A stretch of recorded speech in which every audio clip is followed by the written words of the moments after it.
Swayam Prabha. Digital India. Educated India.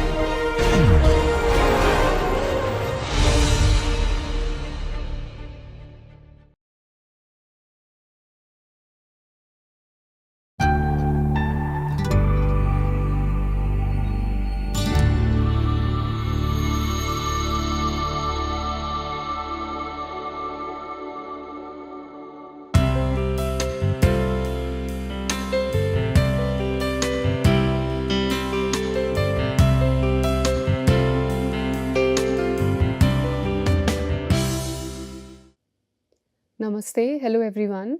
Welcome again to my NPTEL course on interior design. Today we are at lecture 11 and we will try to understand varied spaces. So what is a retail space, what is a workspace, a transient space, etc. And a very brief discussion also on concepts of place and space.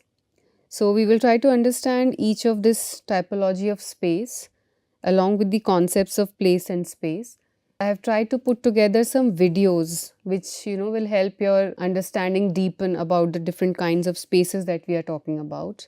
And of course, I have put a list together for references so that you can further see and read about them.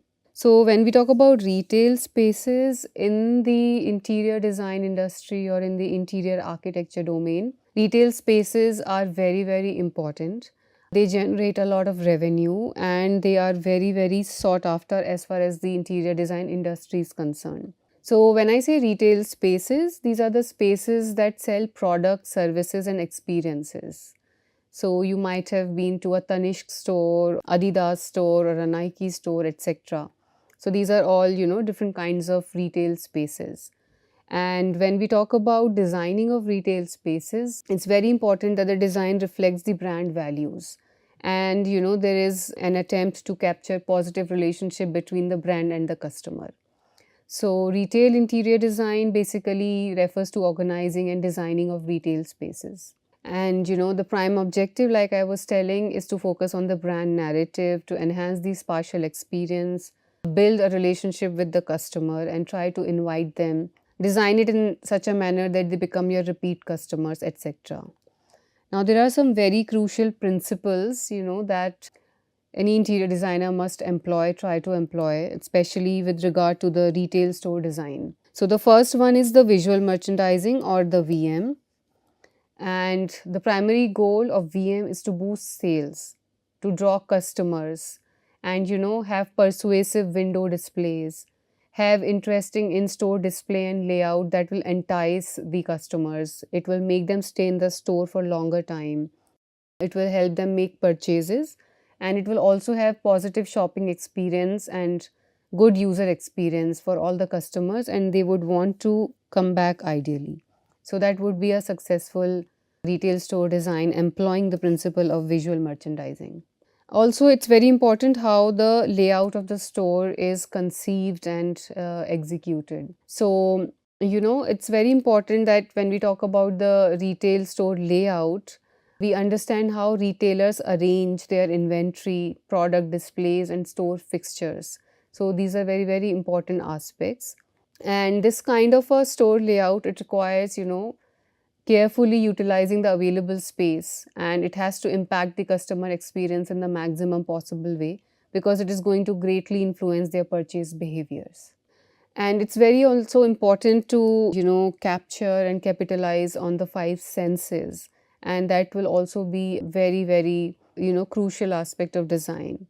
So for any kind of a repeat customer, the sensory marketing and the enhancement of these senses is also very important, and it gives them some kind of an experience that is incomparable, unforgettable, and therefore if all the five senses are focused upon through the design, it does bring lots of customers because it does have memory associations and good experiences. So we are talking about sight, of course the smell. It's not only true just for, a brand like Starbucks or coffee. Smell could become a part of any other brand which has nothing to do with gastronomy. So it depends how we are creatively designing any store. Also, there is the sense of taste, there is a sense of touch, what kind of tactility are we providing, what kind of surface finishes are being designed so that, they give an experience while they are being touched when the customer is inside the store. What kind of sounds and how do they arrest and, please the customer. Material selection is another important principle, very, very important, I would say. And what materials are used is definitely going to affect usefulness, suitability, what is the ability to sell goods, and how the consumers get drawn to the store. So, this interesting case study of Aesop, it's very interesting to look at the material palette they employ, and they focus a lot on the sustainable material. And it does reflect on the brand image also, because there is a lot of concern for sustainability, and they promote it by demonstrating the use of sustainable materials within their design. Then, another interesting principle or important principle is the direct customer in the right direction. So, if we talk about the psychology or human behavior, the customers tend to gravitate automatically towards the right. So, when one enters the store, the customers usually go towards the right. So, it is important to, keep this point in mind and automatically direct customers towards this anti-clockwise direction starting from the right hand side. And it's possible, to position eye-catching signs, point of sale displays, and all of these on the right side of the store, so that this, can be used as an advantage for the retail store design. Looking at the human behavior and the way they naturally gravitate towards the right side. Then another important aspect is the center of attraction. What could be the focal points that, could be noticeable, and how they are placed, at what eye levels, at what positions they are put inside the store that they naturally attract the customers. They could be large objects, there could be striking colors to create the center of attraction. It could be a combination of smaller objects put together in a certain pattern or arrangement. Also, the mannequins become an important part when we try to create center of attraction, and putting the latest apparel collection or some kind of interesting, the details over these mannequins also become a part of the design vocabulary, and they impart a center of attraction for the entire in-store designs. Good lighting is very important when we talk about the retail interior design. And primarily there could be three kinds of lighting that could be used. So there is ambient lighting, there is spot lighting, and there is task lighting. So the ambient lighting provides overall illumination to the store, and the spotlight will provide, the lights on the focal points, such as window displays. And the task light would be focused on areas that need more attention on them. So one has to carefully design the good lighting. For example, the changing rooms require a lot of light, and hence there has to be a careful handling in terms of lighting design when we talk about the changing rooms. So these principles are very important, and they help achieve very balanced and functional design when we talk about the retail stores. Now, looking at some of the case studies, this is one example of a store from Soho. And here the store layout is somewhat unidirectional and linear, but it's very, very efficient. It's not confusing. There are some island displays also, like we see in lots of stores, some of the displays which are kept, at the center, and then the objects are displayed on that. There are also some wall supported display units. So wall mounted display units have been used. They provide very interesting design vocabulary and language to the overall store. Also, the wall mounted display has a certain language which is harmonious to that of the staircase. So this is what they have tried to use over here. This is the landing of the staircase, and there are the bags, hanging from this landing.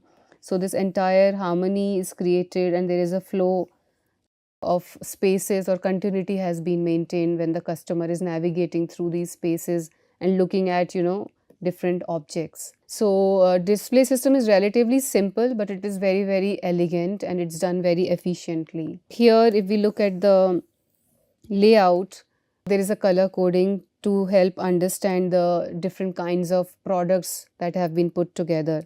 So there is handbag, there is luggage over here, then there are leather goods, we see this color coding. There are amenities, public amenities like toilets, and then the office space, of course, and there is also storage. So this kind of arrangement is done very meticulously and systematically through kind of color coding and demarcating the spaces and zones where particular products or services are displayed. And this, what I was explaining, the bottom of the staircase landing is used to suspend bags, and it also creates a point of attraction and attention. So these are the details that could be incorporated within retail store design.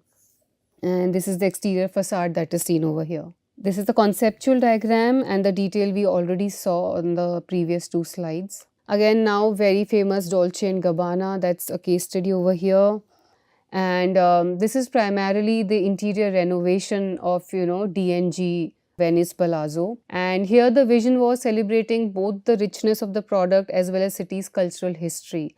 So city, the context, the cultural history, or the history of the brand itself, all those stories can become a very, very important part of your, design, and it can create a sort of an interesting narrative. And here we see, like, an 800 square meter boutique, and this has very, very luxurious and rich interiors that we see over here, going by the legacy and popularity of Dolce & Gabbana. And this is the plan done quite efficiently, and we see very interesting presence of a welcome room. I found that very nice about this project. So there's a historical welcome room. There is a segment for jewelry, which is all marked by number 3. There are, segments for women's shoes and clothing at number 4. So they have been put together over here. Men's formal wear, women's formal wear, dressing room over here. So it's done very efficiently, the entire layout, and all the spaces have been, designed for optimal usage, carefully utilizing the entire area. And then here we see the color palette, the furnishings, the motifs, and the kind of treatment which is given to the interior space. These are some of the pictures. This is the exterior facade of the store with the signage and identity over here. These are more details. This is a display area which is done very, very elegantly. Continuing with the case study, this is an interesting detail over here. So, it's a 65 feet long and 15 feet high room. And here we look at this wall which has entire gold leaf detail over it. And here the handbags are displayed over the brass brackets. So it's a very interesting play of material, it's interesting play of textures, and this entire sort of focal piece is created. It almost looks like an installation or a sculpture within the entire space. Then another important detail is this mirror polished marble, and again, the shiny brass. This has been used consistently throughout the store, but handled in different ways for different sections, for different products that are being displayed. And then there is a lot of use of reflections. And what reflections do, they double the apparent size of the room. They create a very large volume, and they also provide escape for the eye. So these are very interesting details. While the volume is so, huge, still there is space to, for eyes to escape, so that the customer does not get overwhelmed by those details. So this comes by careful consideration, by experience, by learning, by formal training, how to incorporate these details within an interior architecture project. This is another very interesting case study from China. We will have, we will play a video now here for you to understand more details. Arc'teryx, the store whose design revolves around its brand's DNA. Breaking away from the norm. The team embraces warm, toned lighting, textures, and diverse spatial languages, emphasizing natural indoor and outdoor experiences. Functionality blends seamlessly with a sense of community, creating a spiritual destination for snow enthusiasts. Basically, the store is envisioned as a campfire in the snow, which sets the tone of the spatial narratives. As visitors enter, they're met with the captivating glacier installation, its crystal texture contrasting the warm, spatial tone. Moving forward, they encounter movable cabinets and hanging racks, showcasing the brand's unique design while maintaining harmony with the overall space. The circular veranda acts as a buffer zone between indoors and outdoors, welcoming natural light. and views through large French windows. It blurs the boundary between nature and the artificial, enhancing the shopping experience. In the Mountain Skills Training Zone, dark gray stones and neat wooden lines create a rustic atmosphere, merging contrasts in perfect harmony. Arc'teryx is not just a store, it's a sanctuary where visitors can connect with their passion for the outdoors. Now let's talk about workspaces. Now basically office interior design deals with, designing workplaces, and the intention is to maximize productivity and also taking care of the performance by the employees, taking care of their well-being, all of that. And it's all about creating functional spaces which provide a setting for success. The important aspect is also to make these spaces, happy, so that people feel happy to be there and work. And there could be a range of office interiors, starting from decorative to functional and a mix of all of these. So different elements could be used within office interior setup.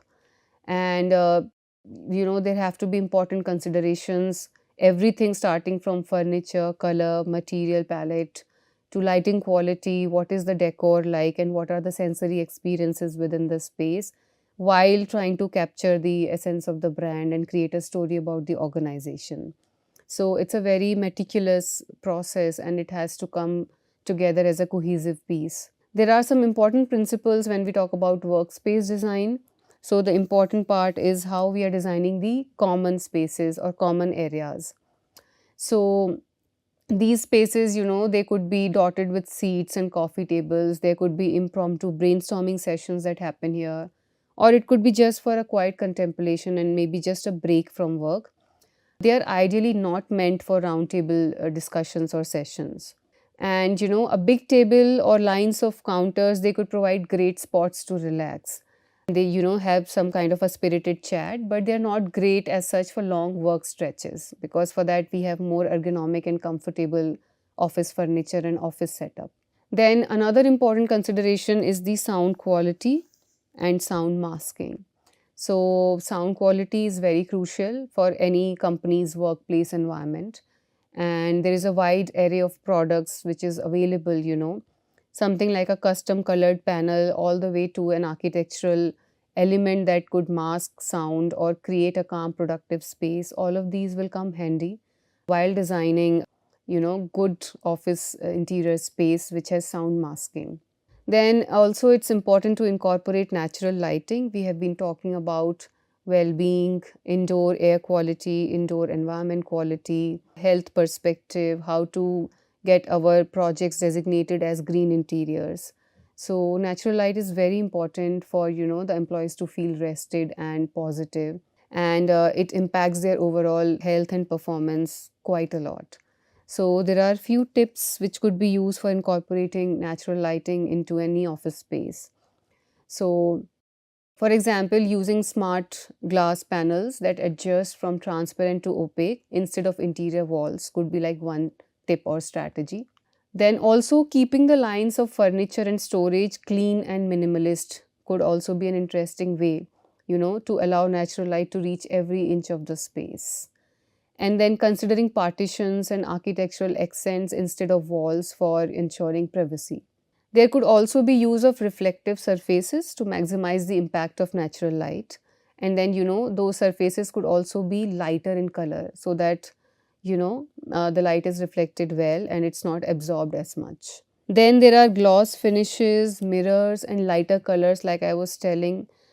They all boost light, so they could be chosen and, incorporated within the design strategies. Another interesting or important aspect is to, utilize wall murals, natural elements, and environmental graphics. They can really tie the area's natural beauty to company's culture also, and they also provide nice aesthetics and break from the overall workspace environment. Then it's also important to plan for, plenty of storage and to choose healthy and comfortable furniture, because we're talking about office interior spaces, and furniture is going to be used for a very, very long duration, for long sitting hours or long standing hours, and it has to be carefully designed and very, very comfort promoting. So long hours are spent, so comfort is the key. And all the chairs have to be ergonomically designed. They have to support your spine and back, because health is also very important. So adjustable chairs could be a very good choice for office interior design. And continuing with the plenty of storage and comfortable furniture, closed storage could be an interesting part of the office interior space design, because they hide the clutter behind them. So it's quite interesting to provide finished and polished designs using these kinds of storage units wherever they could come handy. Now, one of the case studies to look at could be the Lookup headquarters. And here what they have tried to do is the requirement of flexible open workspaces for a young dynamic team was the primary concern over here. And the vision was to design a space which was minimal yet very confident and efficient. So those kinds of spaces were designed in this project. What I found very interesting in this project, if you look at the layout and the drawings, is this amphitheater, and how around this amphitheater the different spaces have been organized, while leaving plenty of room for circulation and sight lines. So this I found very interesting. Workspaces do not have to be very conventional typical workspaces. We have seen the offices of Google and Facebook, etc., and they are very interesting, bold, interesting colors, areas for taking a break, like a small golf turf or an amphitheater or activities like this, which can give you slight break from the mundane. So that was interesting. The another case study is from Spain, where the emphasis is on co-working spaces. And because these are different kinds of spaces and the co-work environment has to be created, the challenge is how to create a seamless office interior, because there are different activities and people are coexisting and co-working. And another challenge is that we are all going digital. There is a lot of access to information, and there's a lot of transformation happening in the way the office spaces work. They consume information, kinds of resources that are available at their disposal. So there is a paradigm shift from traditional workspaces to these unconventional contemporary spaces, especially when we're talking about co-working environments. So it is important, therefore, that the integrated and collaborative approach is taken into consideration, and there is sort of transdisciplinary approach, and there is a cross-generational sort of formulae that are being put to use. So they will enhance the experience altogether. It's a very simple, elegant and clear layout, and it has different spaces. Like this is one space, and here also the interior landscaping has been really emphasized, which has been discussed in one of the lectures. And there are spaces like this over here and this over here. So there is a coexistence of all these spaces. There's a very seamless integration of all of these workspaces, and then it is sort of a co-work greenhouse. So it's very interesting in terms of well-being, health, and having a good indoor environment quality to it. This is another case study. This is from Turkey. This is again the office interiors, and we have a video for you here also. The Aklam Office Turkey, a dual-purpose marvel serving as an office and a showroom for Alka, the nation's premier sportswear import supplier. From the project's inception, the team faced a monumental challenge, crafting a spacious and sunlit office floor within the constraints of limited space and an oppressively low ceiling. Sunlight streamed in from just one side, adding further complexity to the creative process. Undeterred, the architects embarked on a journey fueled by ingenuity and artistry. Each element adorning the building's surfaces, be it a natural terracotta brick or a wooden board, carried a distinctiveness that blended harmoniously, symbolizing the unity of the Alka team. Despite their apparent similarity, these elements created a rhythmic symphony of collaboration. The showroom, situated in the office's dimmest corner, became an opportunity rather than a setback. Skillfully playing with light and shadow, the architects fashioned a dark background that served as a captivating canvas. Sunbeams filtered through wooden blinds and colored glass facades, interloping in the dimly lit corridors, casting an enchanting dance of colors and shadows. A tactile masterpiece emerged in the form of the wall in the main showroom, composed of rough and textured structural components. This tactile aspect gave the office a unique character, setting it apart from ordinary designs. After tireless efforts, the architects reveled in their creation an open, bright, and spacious office space defying the limitations of its location. Now I'm going to talk about the living spaces. They are also very important classification when we talk about the different kinds of spaces in the interior architecture domain. So just putting it very loosely and simply, where we entertain our guests, those spaces are essentially known as living rooms for us. And also, the family could sit here together, watch TV, play cards, have some discussions. And it has to be very tasteful, comfortable, lively. And so, all these aspects are to be taken care of while designing. These are some of the images, that show the living spaces and the ideas that go in creating such spaces. And some of the principles, again, which are very important for the living room design, starting with the layout, which is of paramount importance. So, when we talk about layout, proper furniture arrangement becomes a very crucial part of this layout. And, it has to be done in the sense that it permits the traffic flow, it avoids the cluttered atmosphere, and there is enough circulation, enough sight lines, and there is breathing space. So the layout has to be designed in such a manner. Then selecting the color palette is another principle that could greatly impact the designs of the living spaces. And these color schemes do not have to restrict only to the walls. They extend to the furniture, the furnishings. So when I say furnishings, curtains, rugs, the material on the couches, etc. So the color palette extends to all of these. Also the accessories, the hardware, the handle, the metal details, all of that. So there could be a very interesting mix and match of the colors so that this entire palette comes together, which is very, very pleasant.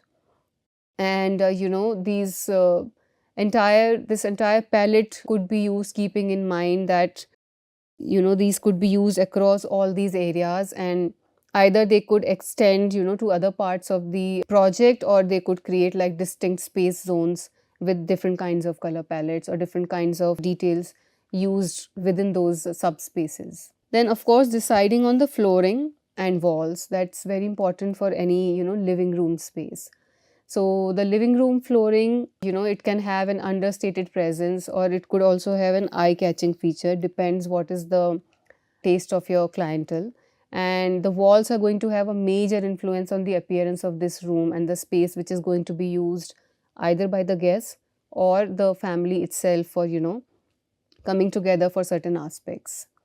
And it's very important also to weigh whether you would like to use a wallpaper all around, or only on one wall, or some important detail like alcove, versus just using a paint all over. So these kinds of decisions have to be made, looking at the condition of the wall, what does your client want, what is the kind of taste, whether one wallpaper on small section could be used as a highlighter, or the entire room has to have a wallpaper design. So it's all up to the details that are between the designer and the clientele.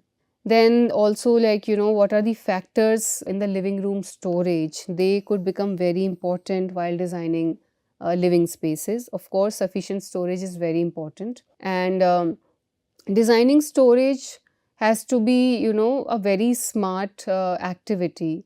The pieces could look handsome as well as provide, a lot of affordable storage solutions. And all the cabinets or armoires, etc., all the details that goes into creating storage becomes a very important aspect of designing living room. Then the lighting again is important. We talked about the ambient task and spotlighting. There is also accent.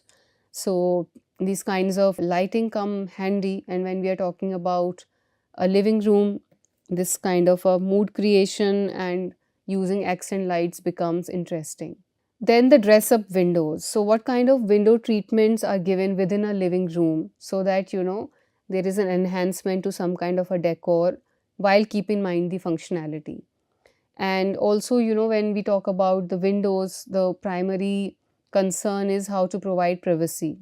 And while, the space turns into an entertainment zone and, people are watching movies, etc., how to take care of reducing the glare and, providing the dim lights, again the mood lighting, etc., that becomes important.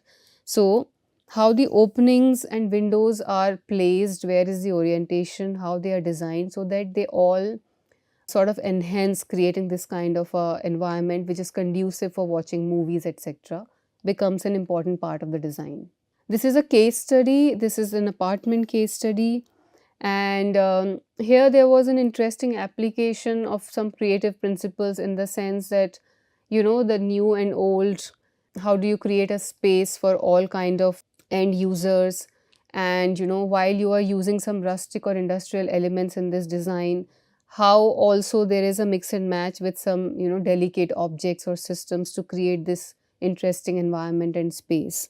These are some of the images. So I was talking about the industrial design elements. So we see this exposed surfaces, we see this exposed material palette over here. But there are also delicate furnishings, delicate and interesting objects against this contrast between white and yellow, and very elegant furniture. So you put these things and elements together, and it requires a deeper understanding. It's not just buying products, from the market and just dumping or installing them in the space. It requires this technical understanding of creating this cohesive vocabulary, and then trying to achieve, some kind of synchronous design, even if you're trying to use contrasting elements. This is another example from Bangalore. We have a video here also. In Bangalore, a house boasts a living room situated in the posh area.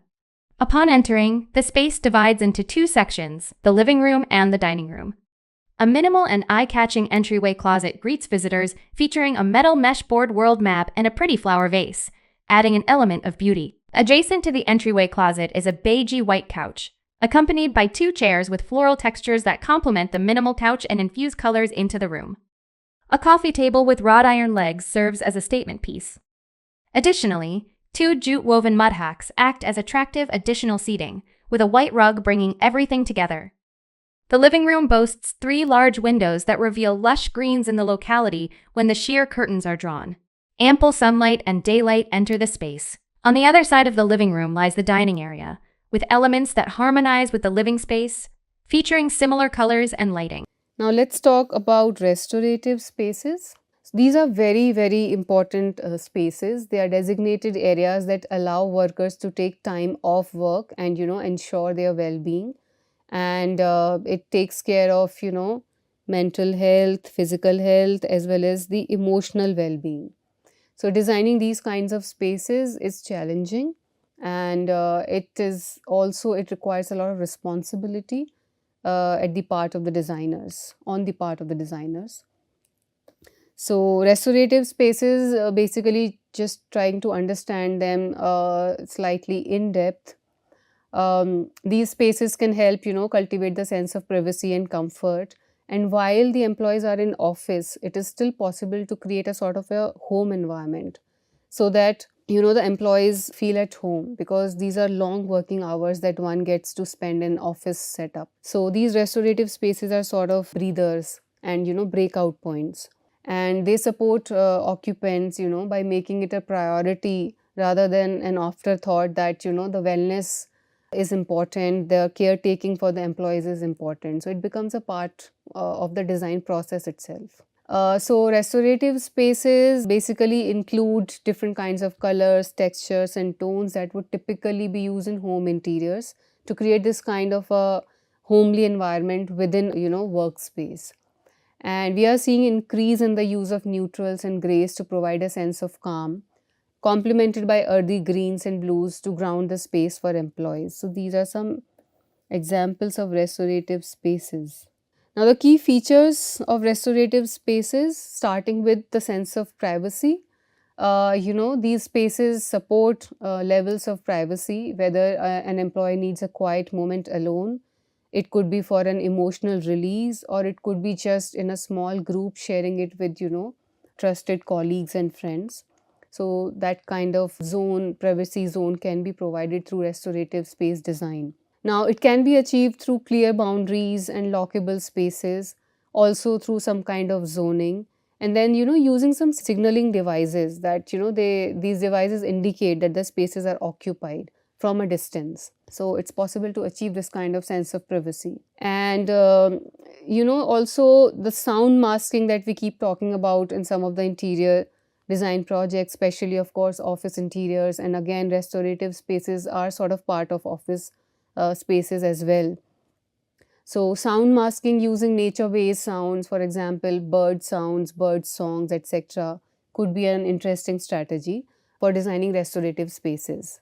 Also, furniture or partitioning that we often use in these kinds of spaces, they could shield, the users from behind, and they could create a sense of security while they are still allowing a sense of prospect looking forward.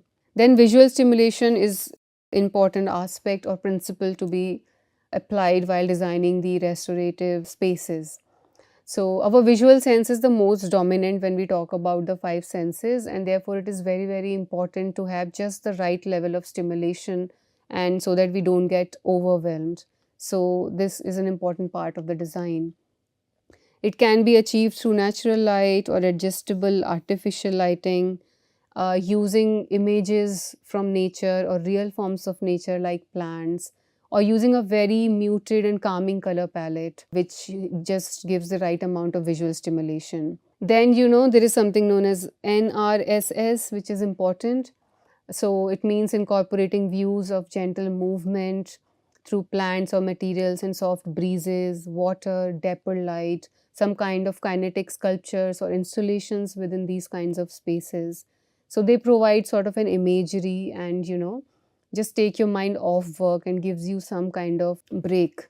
And this kind of imagery could also be created through projections or, through screens, etc. And the best could be just orienting the seats and designing the layout in such a manner that there are views, natural views towards outside, and there are clear sight lines. That will also give a lot of visual stimulation.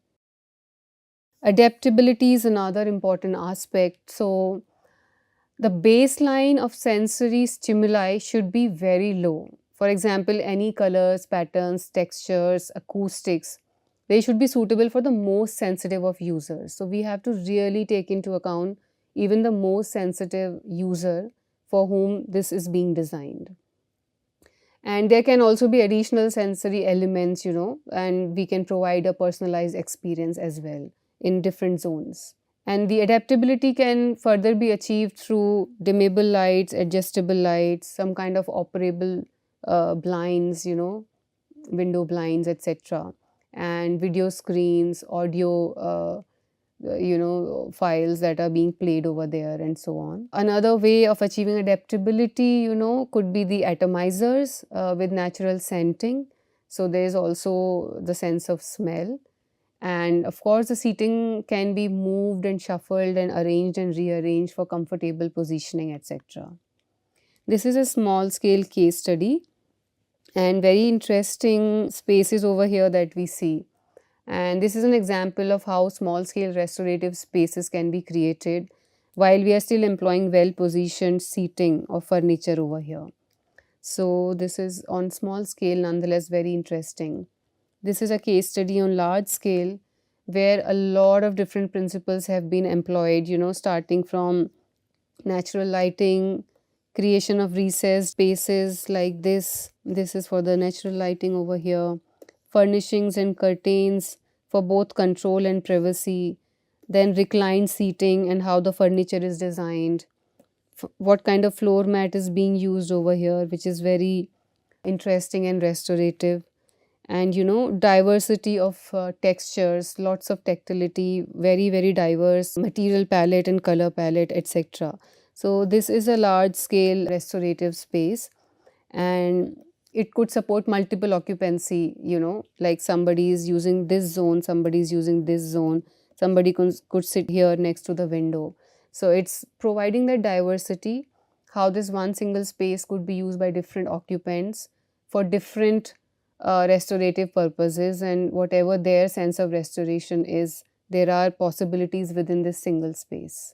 Now, talking about public spaces, very, very important, because public spaces entertain public, and it could be anyone from age 8 to 80, and there is a huge plethora of people and elements to take care of. So, of course, these spaces are spatially contained environments. They belong to the public sphere.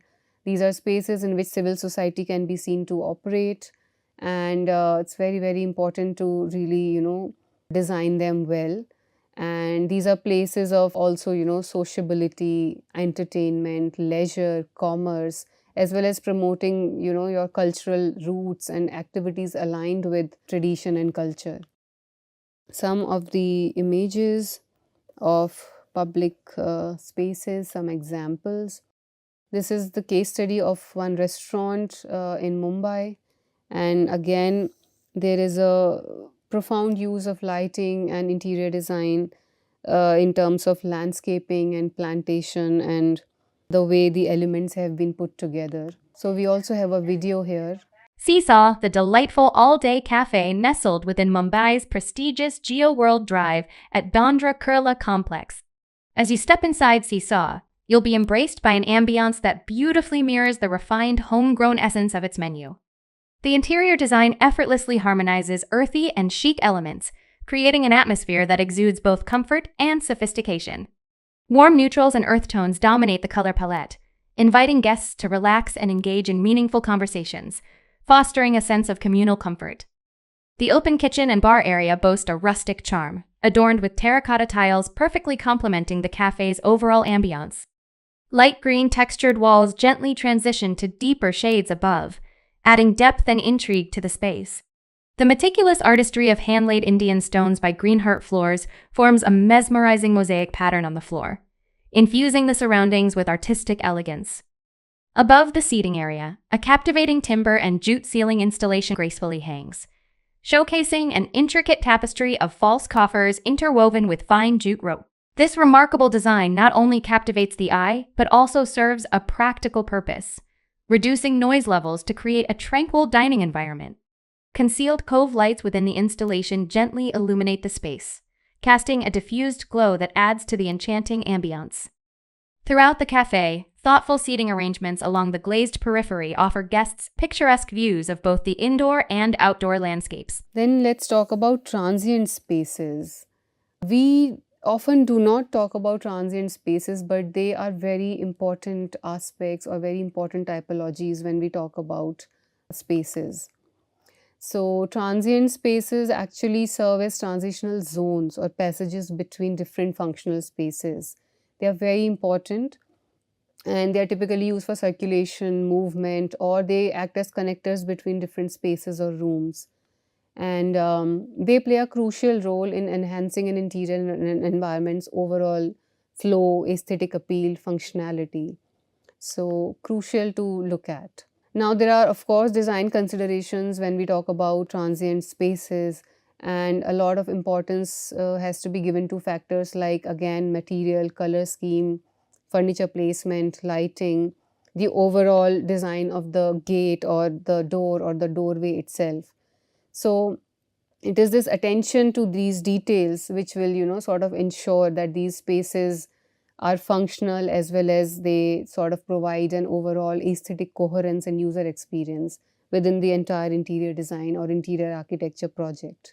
There are different kinds of transition, like transition between two destinations. You are leaving from here and reaching that side, or there is transition spaces between two destinations, or there is a transition between interior and exterior, from here to interior. This is the exterior part of it. This kind of transition. There is transition between nature and building, so from the outside landscape to the interior volume or interior space. And this is again another video of the CEPT University Ahmedabad, which sort of demonstrates the transition space that we are discussing. The entrance beneath the south of the CEPT building in Ahmedabad was designed by B.V. Doshi, and it serves as a transition space connecting the building at various levels. The most intriguing aspect of the entrance is the angularity of the staircase. This feature creates an interesting framework not only in the front but also at the back, while also allowing for a dramatic drop of light at night for various events or performances. The design showcases a skillful handling of two different materials, RCC and bricks. Specifically, the ERCC staircase is intentionally separated from the wall, creating a 1-foot gap through which light passes, resulting in a captivating visual effect. I really like Charles Correa's quote, when we are talking about interior architecture and different spaces, I'm totally driven by and absorbed by what he says. So, certainly, interior architecture is concerned with much more than just its physical attributes. It is a many layered thing, and it's important to understand as designers. So, beneath and beyond the strata of function and structure, materials and texture, lie the deepest and most compulsive layers of all. And one has to really understand this at all levels and then create a coherence within a project. Now, when I talk about this, at this junction, it is important to understand what are the concepts of place and space. I'll try to very briefly talk about them in a very overview manner. So, while they seem to be related, place and space have distinct meanings and considerations. So, when we say space, it ideally refers to the physical dimensions and the volume within a structure. So, it is sort of a measurable area. And the designers manipulate space by considering factors such as size, shape, layout, spatial relations, by using design elements, which we discussed about the architectural elements and interior elements, and also the overall spatial planning. When we talk about place, on the other hand, it goes beyond the physical dimensions. It delves into emotional and experiential aspects of a space. So it also refers to character, identity, unique qualities that assign that space a very distinctive and meaningful, definition or a purpose. And here there can be a sense of particularization or a personalization through use of very, very specific design elements. So these are quite distinct in that sense. And there is a lot of discussion between the designer and the client to achieve place, because it's so particular and personalized, and it could have very specific employment of design elements to create a particular mood. For example, a cozy living room with warm lighting, comfortable furniture, it could evoke sense of intimacy and relaxation, and it could be like a place which is very personalized. The concepts of place and space intersect in interior design. So it's not like there cannot be a superset and a subset. There may be overlaps. So one has to look at the scale of the project and what is the purpose for which it is being designed. Effective design considers actually both. So some spatial attributes and some attributes of place. This is one example of a space, and then you put things together in a perspective, in a personalized manner to make a place out of it.